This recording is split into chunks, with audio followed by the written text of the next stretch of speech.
Weekend 24 news, नजरे वही जो सच देखे, जुबान वही जो भरोसा बोले। नमस्कार, मैं मुस्कान और आप देख रहे हैं वीकेंड न्यूज, जहां मिलती है आपको ताजा और महत्वपूर्ण खबरें। जानिए आज की मुख्य खबर।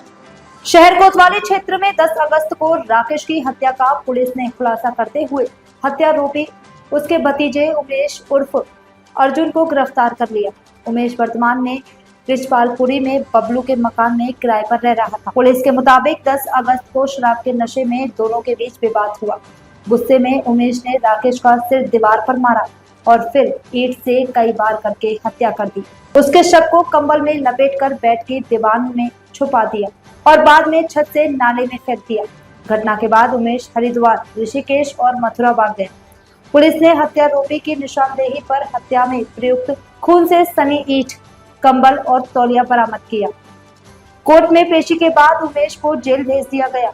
इस खुलासे से इलाके में सनसनी फैल गई और पुलिस ने कहा कि हत्यारोपी की गिरफ्तारी अपराधियों के लिए चेतावनी है। देखिए, दिनांक 10 अगस्त को थाना कोतवाली में पुलिस कमिश्नरेट गाजियाबाद में एक शव बरामद हुआ था राकेश नाम के व्यक्ति का।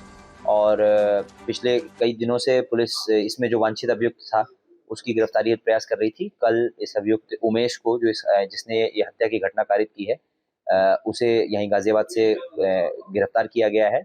और इसने ये स्वीकार किया है कि इन लोगों ने 10 अगस्त की दिन में और रात्रि में शराब का सेवन किया था और उसके बाद शराब के नशे में ही इनके बीच में कहासुनी हो गई और उसके बाद मारपीट हुई है और वहीं पर ईंट से इसके द्वारा राकेश के सर पे प्रहार किया गया है, जिसके कारण उसकी मृत्यु कारित हो गई। और उसके पश्चात इसने जो है शव को दीवान जो वहां पर बेड था उसमें छुपा दिया था और रात में मौका पाकर इसने उस शव को चादर में लपेटकर पीछे की तरफ जो खाली स्थान था कूड़ा करकट वाला, वहां पर जो है इसने उस शव को डंप कर दिया था और वहीं से ये शव बरामद हुआ था।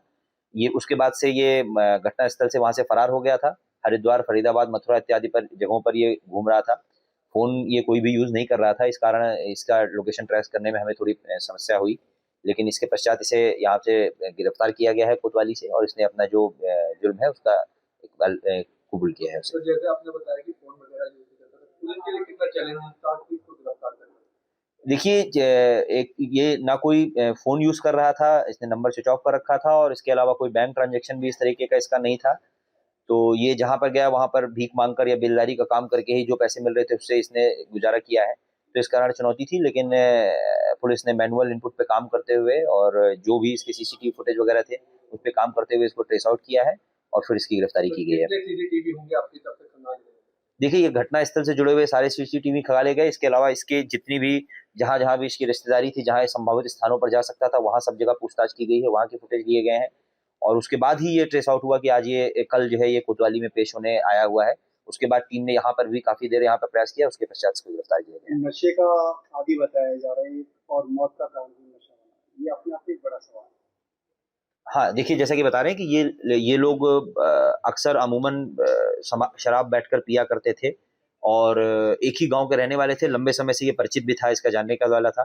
तो शराब के उस दिन इन्होंने ज़्यादा शराब पी ली और उसी के बाद ही इनकी कहासुनी हुई है, उसके बाद मारपीट हुई है और उसी नशे में ही इसके द्वारा ये हत्या को कारित किया गया तो है। इन दोनों के बीच में रिलेशन क्या था?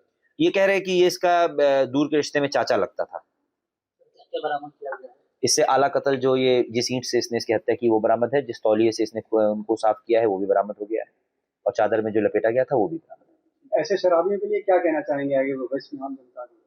देखिए, शराबियों के लिए जो सब